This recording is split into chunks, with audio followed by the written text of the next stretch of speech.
The following is a Hoop Ball presentation.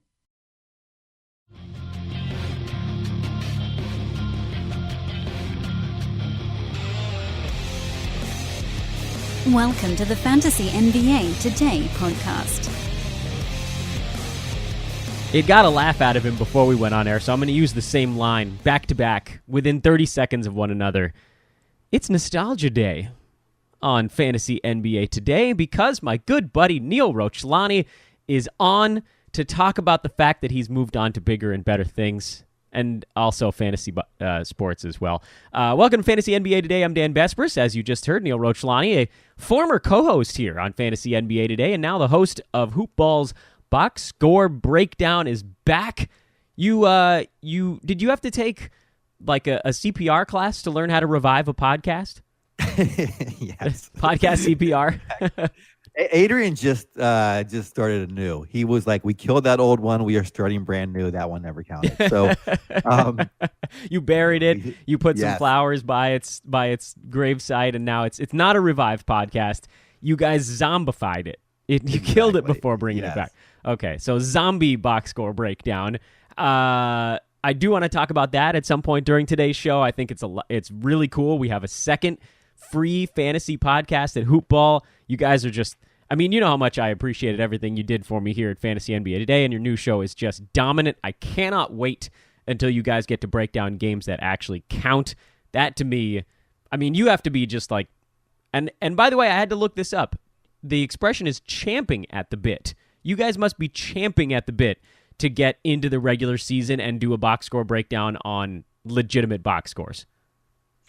Yeah, the preseason's a little challenging. I think you can get a couple of things from the preseason games, but to really understand who's going to be valuable for your actual fantasy team, it helps to have actual games and see where coaches, who they trust, and who's going to get more minutes than what we expected or less minutes than what we expected, and sort of the role they're going to have. So yes, champing at the bit. I always thought it was chomping. I don't know why. I didn't think champion was a word, but I guess I'm wrong about that, as I am on other things. It's apparently the mouthpiece, I think, is something like that. The bit is the mouthpiece, and to champ is to bite or chew noisily. I thought it was chomping for a long time too, but I looked it up and Google told me I was wrong. So now I'm going to do it right. It's champing at the bit. You learn something every day here on Fantasy NBA Today. This, of course, you can follow us on Twitter at Dan Besbris. He is at Ball with Neil. Hoop Ball Fantasy is the blurb feed, which is blowing up these days as well. The Hoop Ball forums are going crazy. It's just a really cool time to be involved in fantasy basketball and reality basketball. It's the countdown to opening day. We are 5 freaking days from the start of the NBA season. What you been up to besides box score breakdown? What's the haps over in Rochlani land? I assume you have some pretty big drafts coming up, or did you have a few? Yeah, well, I had my first real draft last Friday with a league out with Eric Ong, some of his buddies. Adrian's in there as well. And then I have my home league this weekend, and then we have the Hoop Ball staff league coming up too, which these are all so hard, Dan. I want to be back in like beginner leagues, Yeah. Where it's just like, oh, I got every guy I wanted, and all these people no one's paying attention to. Every league I'm in is hyper competitive now, so it's a little more frustrating. I kind of want to mention, though, yesterday's show with Chef and the amount of team ratings he's doing is just amazing. Oh, my God. Can you believe that madness? The I guys everywhere. Want to bring it up because I didn't want more people to have to bombard him, but it is amazing. His he's so prolific at Hoop Ball. It's really fantastic. It's nuts. Since we did the show, even it just keeps going. There are now 95 different people and 276 posts in that thread. And by the way, people listening to this podcast, they're going to know that these numbers end up going a little bit out of order because I record shows in a different order than they get released. This show that you and I are recording right now is the last show I'm recording this week, and it's basically right before we put it out. This is Thursday in the late morning for us here on the Pacific Coast. So presumably by the time people hear this show, that number will be higher. By the time they hear tomorrow's show with Brew, the number that I gave out on that show is going to be wildly out of date. But I mean, we're rapidly approaching over 100 different people, some of whom, Neil, because I get an email every time somebody replies in that thread. Some of them are posting 3 or 4 teams that he's breaking down. So I think Chef has rated like probably about 150 different fantasy teams, which is crazy. And I don't know about you, Neil, but when I look at somebody else's team, the first thought that comes into my head is, well, I need to see everybody else's team in the league. And Chef is like picking these things apart without even seeing free agents, without knowing the roster makeup. I don't even know how he does it, to be perfectly honest. Yeah, that's what I was heading at. I don't know how he does it either. It's just phenomenal. I do have some metrics on different leagues in terms of when it comes to rotisserie, like what you sort of need in order to finish in the top 3 and maybe second and first. So I have some historical data on that, which I can benchmark and then use the projections to see where the team might go. But in terms of head-to-head, that's really much more challenging for me to predict. And that's his specialty. Go ahead. That's his specialty. Chef is a head-to-head specialist. I know, which is why I need to utilize his brain. That is not my specialty at all. Well, you heard him talk. He talks fast, too. He talks fast. He thinks fast. He writes fast. He's everywhere. So, by the way, to folks that didn't have a chance to check out yesterday's episode of Fantasy NBA Today, and I'd love it if you did, but let's say you don't have time to do that. Chef, you also know him as Floppy Divots on Twitter. His name is Ali. He has a thread going in the Hoopball forums. It's hoop-ball.com. You click on the forums tab, and it's the official Rate My Team thread, which obviously this time of year is when that type of thread is going to be a really big thing. And you are all invited. It's totally free. You can go there. You can post your own team in it. But like I said, probably 95 different people, 100 and some odd different teams, just their roster. They just posted the results of their mock draft, and Chef, a Hoopball pro, is looking at it and saying, oh, well, you're a little bit weak in rebounds. I'm like, what on earth? How are you? I pictured, and I think I said this on yesterday's pod, Neil, when he does this, I picture Chef like in a weird room with a whole lot of plexiglass walls that he's writing on with magic marker, and numbers are flying around his head. It's I thought he was going to come on the pod and do like a Russell Crowe Beautiful Mind type thing. Like, well, I'll break down.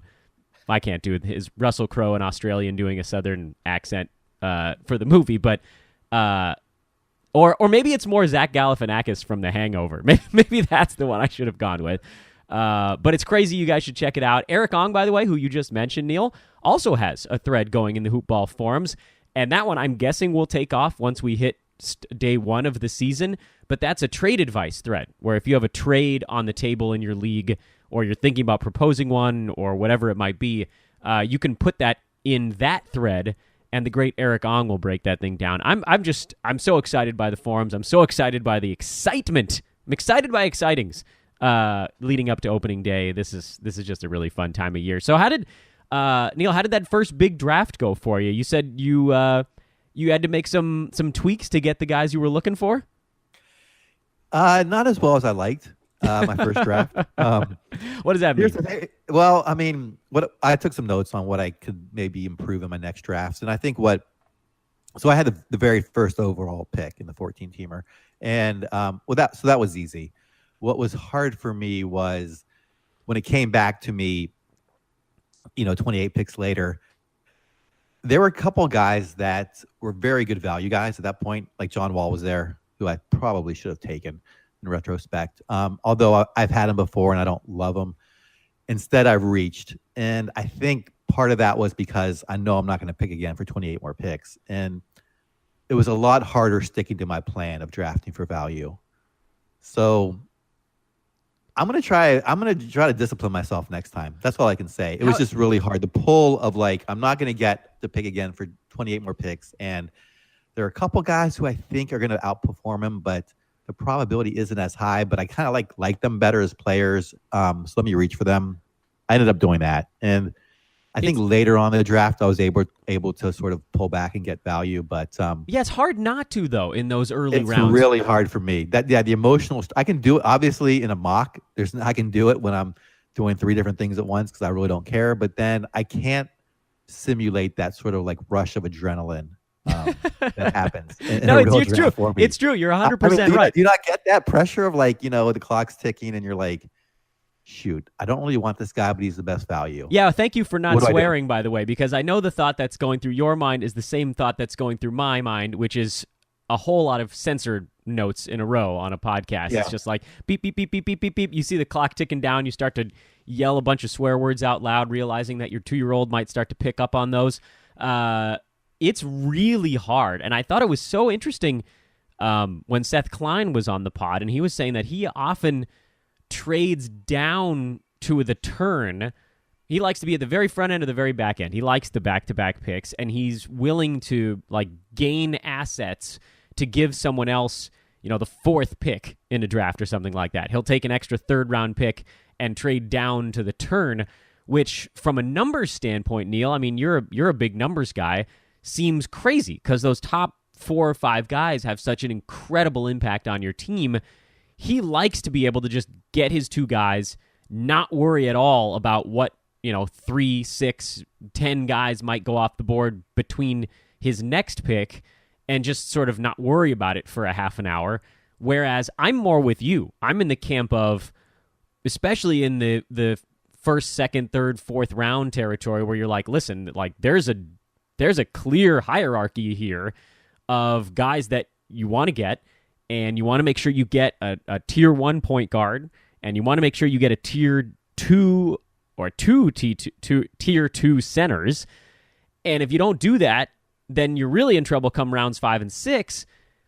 I don't know how you really push that thought off. I'm almost resigned, Neil, to the idea that in those early rounds, if you're on a turn, whether it's, first pick coming back or 12, 13 at the end of the first round, you almost have to take a guy that might not be the best value, because you could end up getting screwed out of tiers of players very easily when 25 guys go off the board between your selections. Yeah, that's a good point. And you also have, for me at least, I have to trust my tiers. Sometimes I have tiers and I look at it in the draft when it's actually happening. I'm like, maybe he's not really in that tier. So that can confuse me as well if I don't really trust what I'm doing going into the process itself. If I don't have if I'm waffling on where a guy should really be ranked. So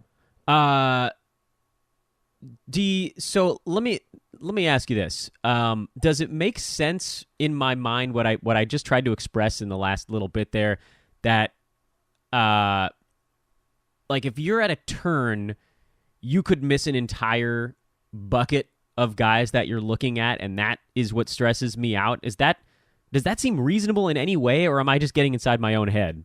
No, it seems reasonable. I mean, obviously it depends how big the tier is and the drop-offs. But yes, certainly with 28 picks, you could lose a whole bucket, especially in positional scarcity. I will say this, with Seth's strategy, going back to liking a draft at the turn, he must be just very disciplined and really understand. I mean, when he drafts and not reaches, because there is always value, is what I find, is that the human emotion affects everybody. So players will get passed up on that should not have been passed up on in terms of probability of success. And there's always value. So it's just a matter of being disciplined enough to do it. And I wonder though about what you just said, if everyone's doing that, if there's a way to counteract that. And I don't know if there's a good way except not to reach. Yeah. Have you thought about that? Go a different strategy? Well, I mean, I'm big on zagging this year when everybody else is zigging. It's sort of in a different way. I haven't really mastered it, and that's trouble for me because I have really relatively late picks in most of my important drafts this year. Last season, I think I was really lucky. I ended up with 4th pick, 5th pick, and 6th pick in my 3 most important leagues, and I love sitting right in the middle. That's my comfort zone. This year, I'm at 8, 10, and 12 or something like that. So 8, I think I'll be able to sort of hang with. But I don't know. I mean, that long layoff, for many years, I preached exclusively best player available. But I also think that where you draft does come into play with that discussion. And stop me if I get off the rails a little bit here. If you're at the end of the first round, this year in particular, there's really only one center anywhere near you, and that's Joel Embiid. Like, you're not taking Jokic isn't falling to you at 12, and you're not taking Gobert or Drummond or Capella at 13. The only center that you might consider in that spot is Joel Embiid. Your other option is to say, okay, take two guards at 12 and 13 and go with, like, I don't know, maybe Lillard falls to you at 12, maybe Westbrook, you want him because you think his free throw percentage is going to bounce back. Maybe you're taking, well, I would have said Jimmy Butler, but not these days. What an amazing story, by the way.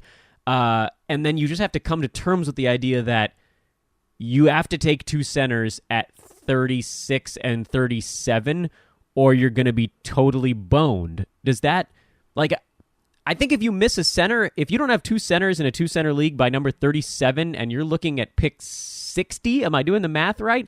You're going to be stuck with some clunkers at that point. So I don't know that you can always take the best player available if you're at the turn.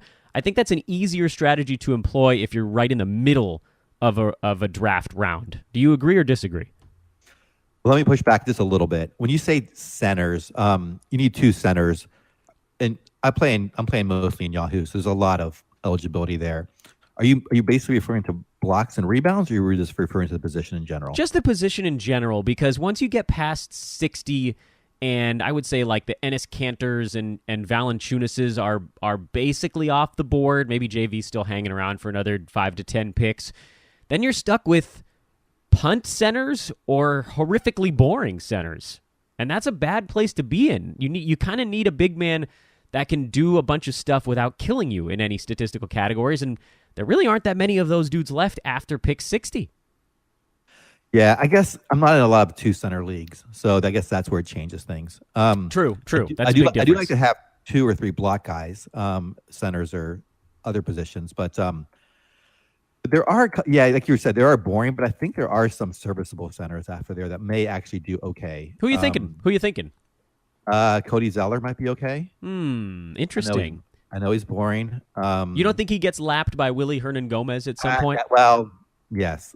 I think he's okay. He might get Larry Nance Jr. could be just fine this year. We'll see. I agree with that. Rick Lopez could be okay. You won't get a rebound, but you'll get blocks and threes. That's true.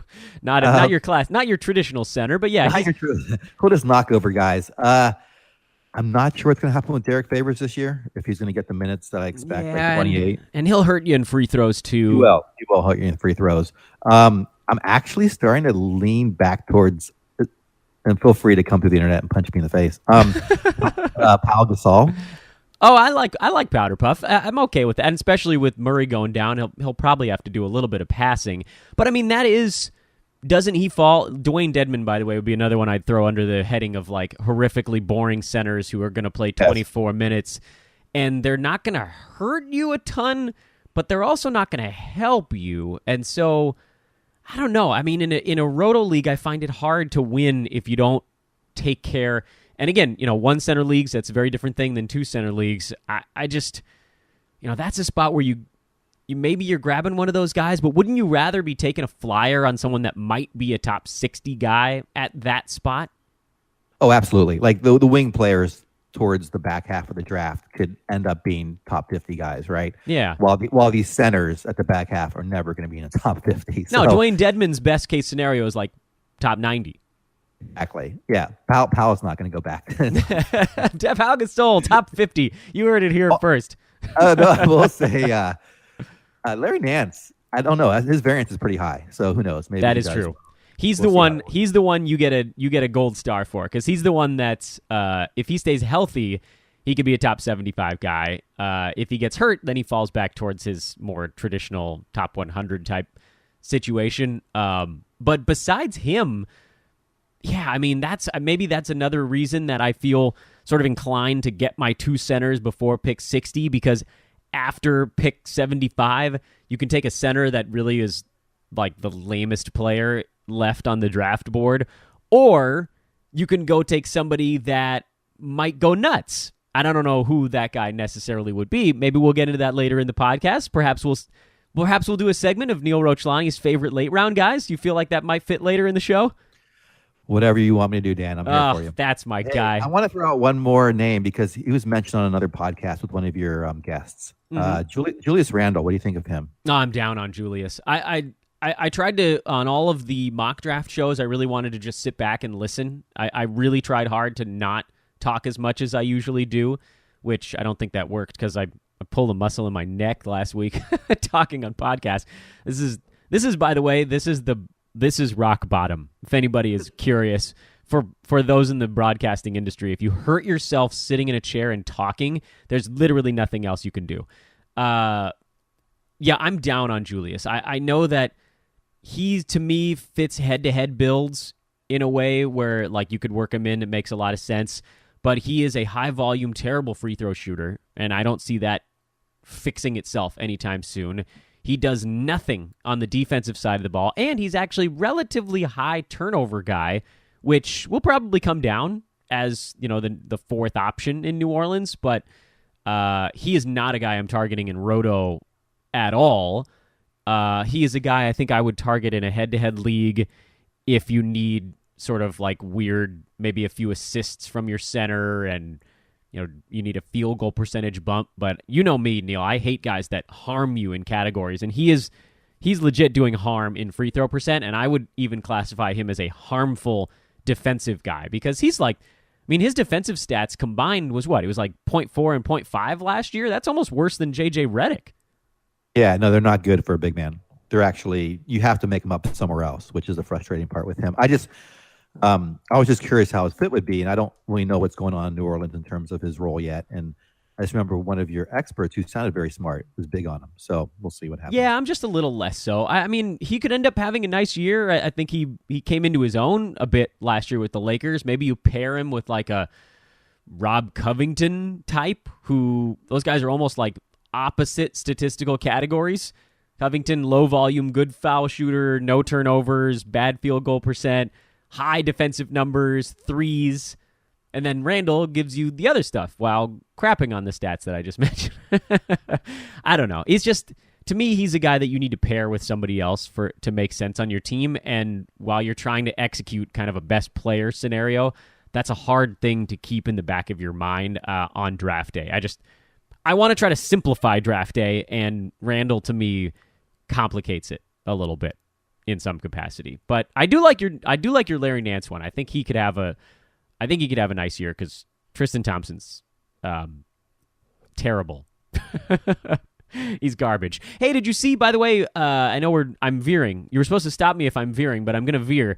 Did you see George Hill got the starting nod for the Cavaliers? That was news this morning.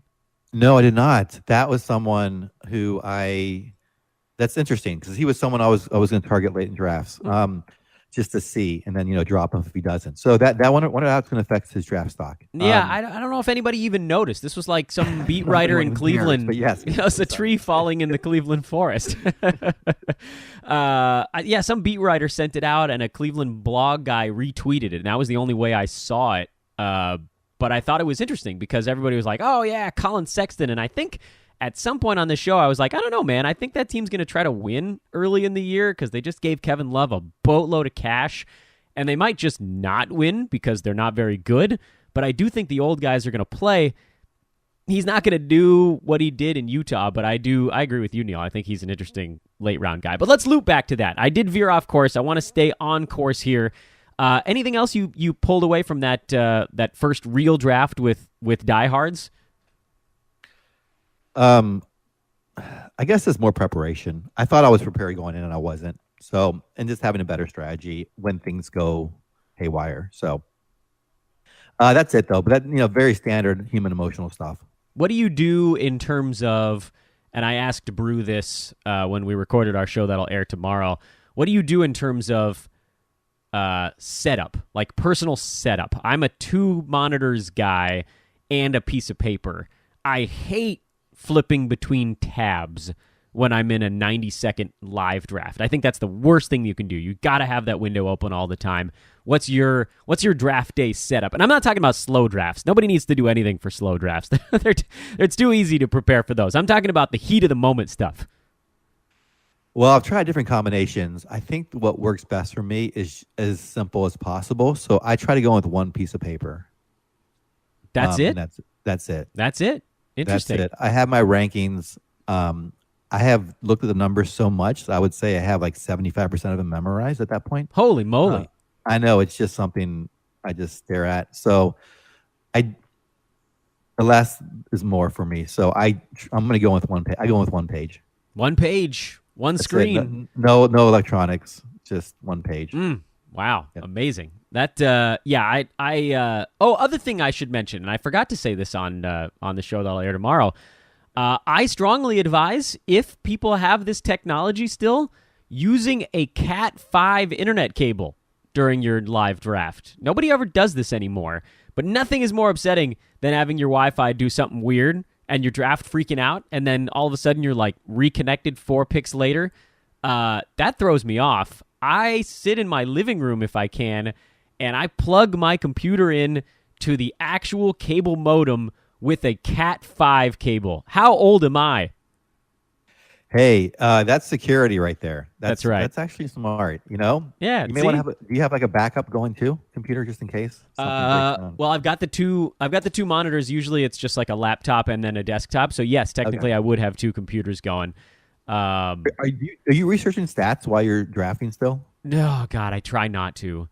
It's really hard. I can't do that. At that point, I'm just too confused. It's too much. I mean, there's like, and you can get lost in it a little bit, right? And that's the fear with that 90-second clock. As soon as you start to search around a little bit, then you end up making a panic move. I think the queue has to come into play a lot, right? You need to be laser focused, and you always got to have at least 1 or 2 guys in your queue when it gets to your pick. That way, if you're like freaking out and you're trying to click things and you can't figure out which one to do, at least if you run out of time, it'll take one of the guys that you were looking at anyway. In a slow draft, you want to have a very long queue because you have time to set it up. In a live draft, you can't unless you redo all of the rankings yourself, in which case that is helpful, but a lot of us don't have time to do that in the 15 minutes when the draft room opens.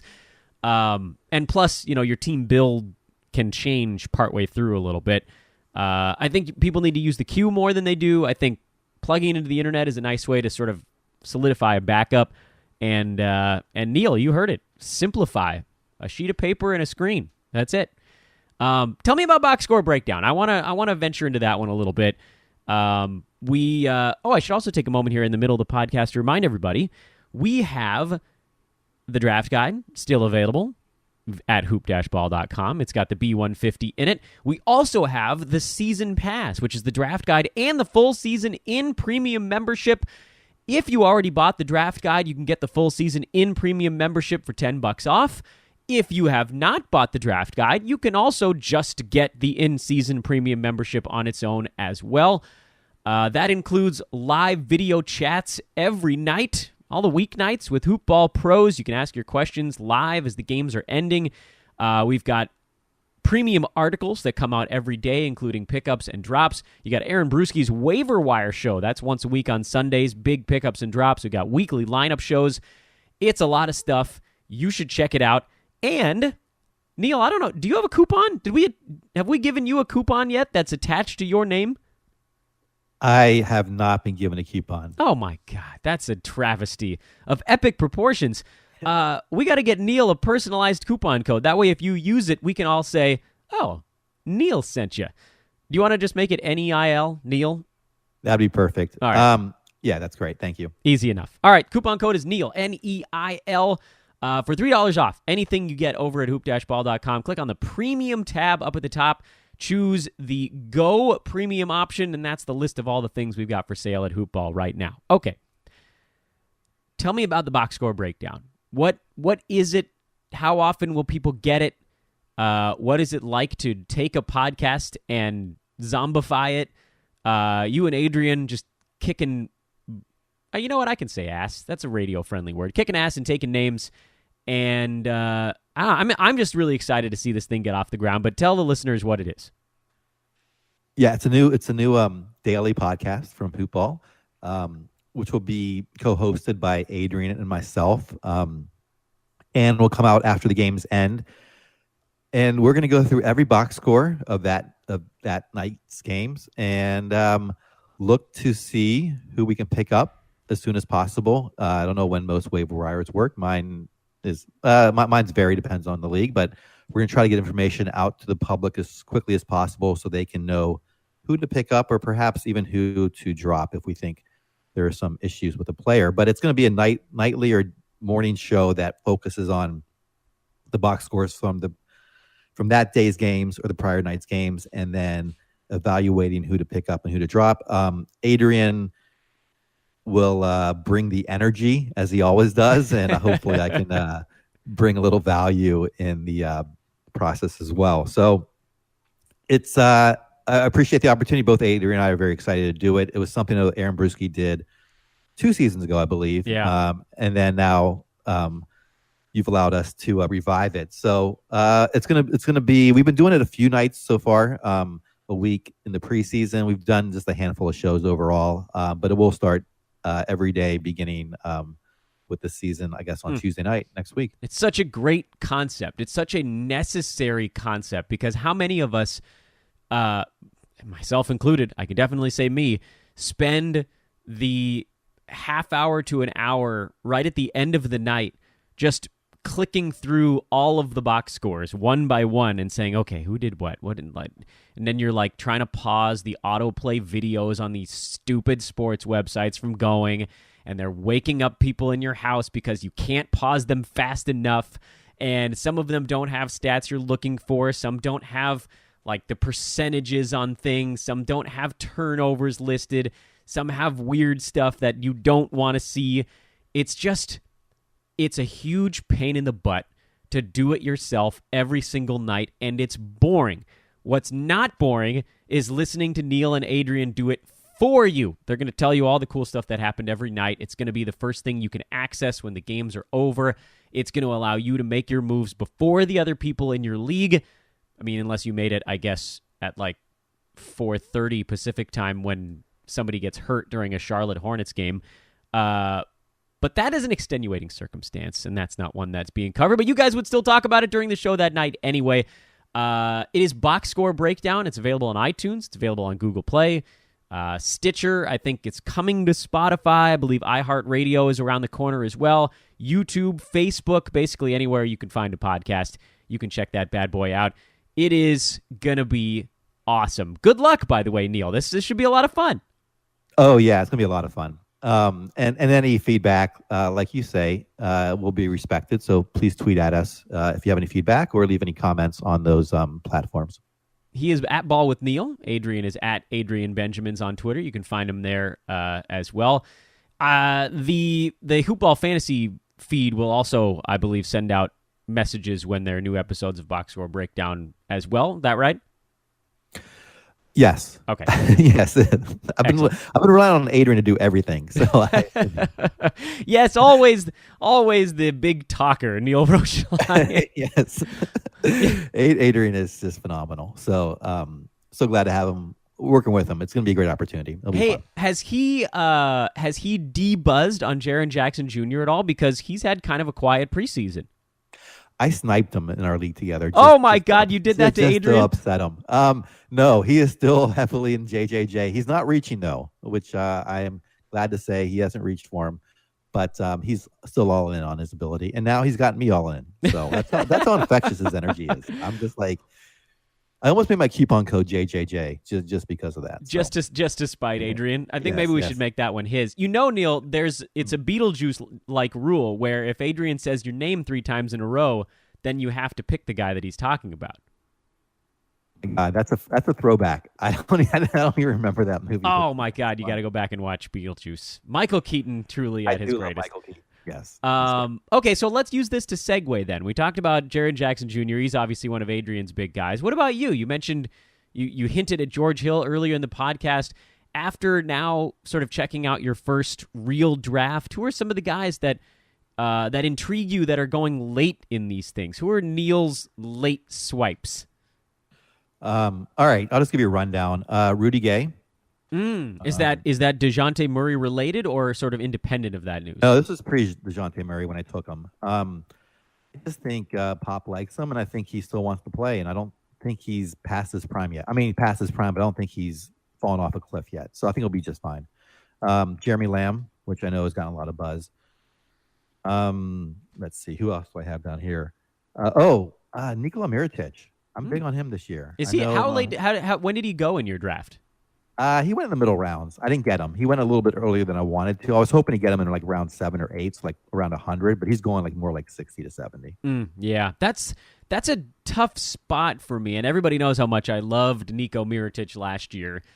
The whole stalker thing, everybody did enjoy that. Man, I don't know. There's a lot going on in New Orleans, and I know they play this insane pace. But the Randall thing concerns me a tiny bit. I think he really could end up around 60, somewhere in that neck of the woods this year, where last year I was like, listen, I think this guy could be a top 50, top 40 kind of guy. Top 60, top 65 feels pretty right. And, yeah, I mean, I guess if he's going in that neck of the woods, I'm not upset, I suppose, when people take guys where they'll end up, as long as it's not a reach. That's not really a reach, I guess. All right, who else? Sorry, I jumped in there. No. I like your because I don't see why his role would change too much. I know Randall is going to demand the ball and demand minutes, but I still think he's going to find a way to get his stats. We'll see. I think he could end up the same where he was last year. Mo Harkless was someone I was targeting, although this injury seems to be lingering, which kind of bothers me. I was hoping he'd have a good, clean comeback this year.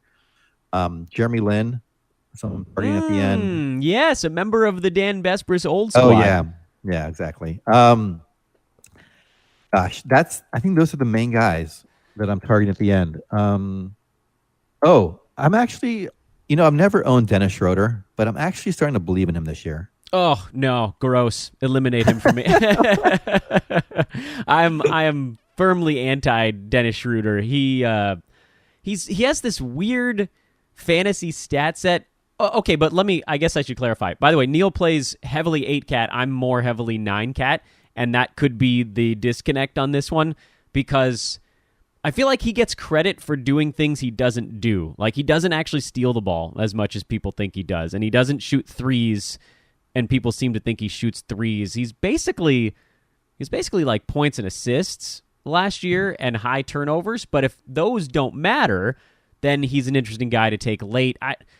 I don't know. I know that this Westbrook injury thing, if I'm taking Schroeder, I'm taking him with the expectation that I get like 2 to 3 weeks of strong production and then like 19 of kind of mediocre production. Yeah, I don't think it's going to be great, but I don't think it's going to be terrible. We'll see what his role is in. But they lost Roberson for the year, right? Or for a long time. Yeah, I think he's out for like another 2 months or something like that. Yeah, so I wonder if that's going to allow Schroeder to get more minutes and more usage. Only if he learns to shoot. He learns to shoot. We'll see. Because I know guys typically don't go to Oklahoma City and get better stat sets. So no, they don't. They usually don't. But for some reason, I'm buying into it this year. Let's see. Is there anyone else I'm targeting late? You know who's actually looked kind of spry is Wesley Matthews has looked better than expected. Oh, has he? I haven't seen him play. And then Trevor Ariza. Everybody knows he's on my old man list as well. I didn't want to mention him. I wanted to leave it for you. He is a member of the Dan Besbris old man squad. The DBOMS. The D-Bombs. Oh, hey, you know what? That has a nice ring to it. The D-Bombs? The D-Bombs. The Dan Besbris old man squad. I like that a lot. That just happened live on air. Do you hear that, everybody? This is what I sound like when I'm impressed with myself. What a jerk. That's it for like the last rounds. If you want like more mid rounds, guys, I'm targeting. Sure, what do you think in mid rounds? Since I don't know when you and I are going to do another pod, you're going to have a very full plate starting next week. Yes, Batum, I'm leaning towards the mid to late rounds. I think he's going to bounce back this year. Millsap, I think is going to be just fine this year. A lot of people were down on him. I was into Buddy Hield, but now I'm starting to pull back a little bit. Chris Dunn is someone I'm targeting in the mid rounds. Let's see. So what you're saying is, and let me see if I can get this sound effect to work live on air, provided there's... No dogs allowed.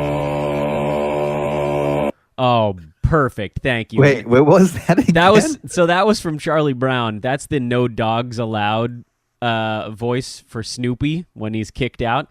And that is basically what plays in my head anytime someone talks about the Sacramento Kings. That's the no kings allowed theme for me. Yeah, I'm trying to be contrarian with that one because I just want to here's the thing. I want to pick a king and be really good at it and then throw it in your face and say, look, I got a king. That's what I want to do. I'm okay with that. With that. So here's the thing, though.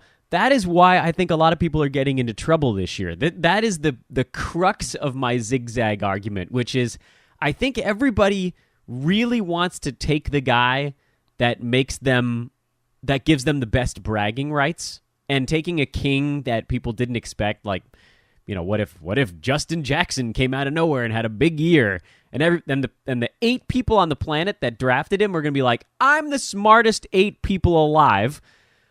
But odds are that's not going to happen. And so, to me, your value is better spent on guys that have a higher sort of win rate probability. So that's my zagging. That's why I like the D-bombs, these old men, because there's less of that. Like, there's what did Mark Roberts call it on the pod? He said they're not high five guys. I am a team of no high five guys. And I'm okay with that because as long as at the end of the year, whoever's the treasurer of the league hands me some amount of cash, then I feel fine about my decision. But you know what? If a king comes through, people can definitely shove it in my face. I have no problem with that. I'm just not going to be the guy that's chasing them all season long, trying to figure out which of these clowns Jaeger is going to play on any given night. It's too much of a headache for me. Well, I can fulfill that role, so I'll just do that. 2 more guys I want to mention that I forgot. Okay, so one is Jabari Parker, who I'm targeting mid to late rounds. He seems to be falling. I have him projected around 60, which may be crazy, but he seems to be going more around 90 to 100. And then Conley is not getting any love this year. And he used to be a 3rd round guy. I've been picking up in the 4th and 5th round. I think he's safe there. He looks fine to me in preseason, so I see no reason why he can't go back to that shape. Hashtag basketball has him projected for 38% shooting, which is ridiculous. I mean, he had a bad year last year in his few games, but he's not that bad of a shooter. So no, he's absolutely not. Your list, Neil, feels a lot. There's a lot of sort of not post hype, because post hype guys are like the young dudes who had a bad sophomore year. There's a lot of guys on your list, Neil, that have kind of like a after a slight depression feel, like Batum, who was a little bit down last year, and Rudy Gay, who kind of got buried behind other people last year, and Mike Conley, who was hurt last year. I am strongly in your camp on that stuff. I think a lot of those guys that you just mentioned, they weren't bad for any reason other than very predictable stuff. Like Conley would have been fine if he didn't miss 70 games. And Batum would have been fine if not for an arm injury and Dwight Howard being in Charlotte. And presumably neither one of those things is the case leading up to this year. So I think those types of guys are really good players to target because they tend to get drafted later than you might expect. The one name, Neil, that freaked me out on this is Miles Turner. You didn't mention him, but he's a guy, and I'm going to talk about him again on tomorrow's podcast. He's a guy that I thought would have fallen farther this year because he is kind of like a post-hype dude who he got drafted as early as 7th in one of my leagues last season, and then he was straight up terrible. He was like a 60-something kind of guy. People were blowing their 1st and 2nd round picks on this dude, and still he's getting drafted in the early 30s. His awful season did not have the negative impact I expected it would. Yeah, that has been kind of bizarre, right? Usually when a guy burns you, he tends to becomes a pariah of the fantasy community. That was one reason I'm staying away from him. And then I watched him play last night. He played Chicago, and he didn't really look that great. And I know it's just a preseason game, but I wasn't really impressed with his play last night. So I'm staying away from him. I would probably not take him to the mid-rounds anyway. And like you said, he's getting still drafted like 3rd, 4th round, 5th, the latest. I will say I actually think Whiteside might have a better year than him this year. I wouldn't be surprised. I actually love Whiteside as another one. Same list. right? He goes on that same list. Yeah, same list. He's the same It's list. very predictable. It's like a pretty simple black box that I have. Yeah, it's guys who got injured and maybe didn't quite perform to their normal level. But here's the thing, like, Whiteside might be the most obvious of all of them, and still he's getting overlooked because despite all of the issues last year, and there were myriad, there was injury, there was playing time, there was bad blood, there was here comes Bam, there was here comes Kelly, he was still, in 9 category at least, he was still ranked number 39 on a per-game basis, which is not where people drafted him. He was taken, 18 to 24 range, but 39 is not terrible for a guy who played 25 minutes a game, largely hurt.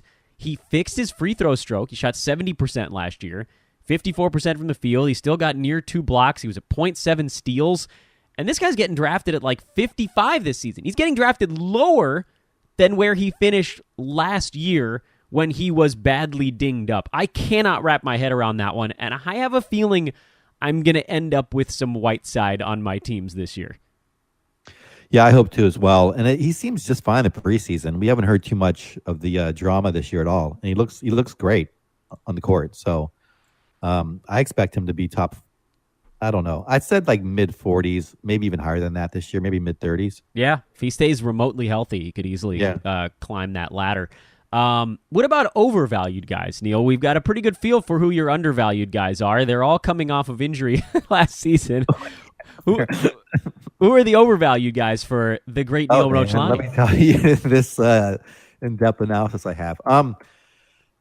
Overvalued. I'm actually a little worried about Kyle Anderson this year. I know. Okay, you're actually giving a little nod to what's going to come on tomorrow's episode. Oh, okay. No. It's a good thing because we use the term on tomorrow's show, debuzzing and rebuzzing, because Kyle Anderson was sort of a buzz guy in July and August, and he feels to me like he's getting debuzzed a little bit the last 2 weeks. Is that the same feel you're getting? Yes, and I'm worried about that. We haven't seen him that much in preseason, so that's why I'm nervous. No, not a ton. How far does he need to debuzz before you feel like he's back to being a value again? Because he started going as early as like 60, 65, which to me is way too early. If he falls to 90, would you take him? Let's see where I have him ranked. Just trying to set up a window. I have him here. ranked as 95th, so no, maybe not until after 100. Wow, really interesting. Okay, so he needs to debuzz even a little bit farther. Okay, who else? This is fun. I like this. Let's see. Who else is on the? I apologize. You can do your. Who else is on my list? I'll hum Jeopardy. I'll hum a Jeopardy theme song. No, I'm sorry. I didn't prepare as well as I should have. Well, this is going to sound crazy. I think James Harden might be overvalued. That is hot take. Here we go. Okay, I need better background music for stuff like this. I'm not gonna say what I want to say right in this moment. I want to hear. I want to hear your explanation before I come back to you. One, I don't know if he's going to play as many minutes as that did last year. I don't think he's going to be pushing for the MVP again, so I don't know if he's going to be trying to pad his stats as much. Secondly, I'm worried about his turnover still in 9-cat. I actually have him ranked in my 9-cat, like more like 5th or 6th this year. I don't know if his shooting's going to hold up. We'll see. I just worry about last year's effort, intense effort, taking a little bit of a toll on him, and maybe he doesn't have the same stat line he did last year. He was number 4 last year on a 9-cat totals basis. He was a little bit higher than that by averages, but he only played in 72 games. Neil, I give you the big ding, ding, ding here on Fantasy NBA Today because I completely agree with you. I think that people just expect him to play in 80 games because he has been durable throughout his career, but I do think that there are going to be games where he's just nursing something. We'll just take that game off. I think there's a very real chance he plays around 74 games this season. The turnovers are exceedingly high. he's going to be, to me, he's a fantastic head-to-head guy because if he has a 4-game week, he could win you points, threes, assists, and free throw percentage by himself. One man could win you 4 categories. In Roto, one big week from James Harden will help you a little bit, but it's not going to win you those categories on his own. He's not my number 2 guy in 9-cat formats. I think that he is closer to the like Steph Durant grouping behind the AD, and now it seems like Towns has moved into number 2 because we assume Jimmy Butler is going to be gone. 100% agree with you, Neil. We are venturing into weird hot take territory, but I don't think he's as obvious a number 2 pick in 9-cat as everybody else says. 8-cat, on the other hand, since he's more in your territory, don't you still have to be pretty high on him because the turnovers don't matter? Yeah, well, 8-cat, I do have him ranked second. I just don't know if I would take him there because of, like, I want a big man first, like you talked about earlier, the scarcity of him. So I might take Cat over Harden if I had the second pick. Even in 8-cat? Yeah, just to lock down the center. Interesting. Okay. Well, AD, I think you could make a very easy argument. He could very easily be number 1 in all formats. I do give Harden a pretty big bump when you wipe out the turnover stuff, but I'm more of a 9-cat guy, and I don't think it's as obvious a second overall pick as everybody seems to think out there in fantasy land. I'm glad you brought that up. That was, I think, a pretty good note to probably wrap her up on. Neil, my man, I don't know when the next time is we're going to be able to do a podcast because you're going to be recording with Adrian all the time, but I hope sooner than later. Yeah, same here. Thanks for having me back on. Of course. Check out the Box Score Breakdown, the newest podcast available at hoop-ball.com. Neil and Adrian, my 2 former co-hosts here on Fantasy NBA Today, pioneering their technology of zombifying podcasts. He is at Ball with Neil on Twitter. I am at Dan Besbris. His coupon code is NEIL. It will go active at about 5 p.m. Pacific time today because the man in charge of technical stuff at Hoop Ball is in meetings for a couple of hours, so we can't get that live just yet. But NEIL, you can use that on any of the products at hoop-ball.com. Click on the premium tab. Use them as well. And, of course, I can't finish a show without getting down on a knee and begging. I beg of all of you, please subscribe to the show and rate and review the podcast if you're enjoying the content we're putting out right now.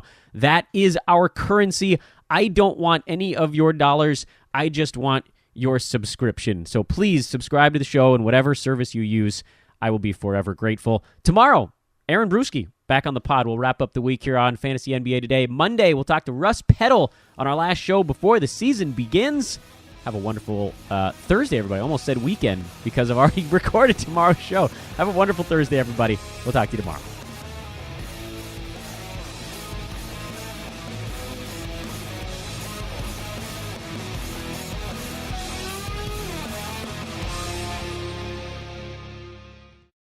This has been a Hoop Ball presentation.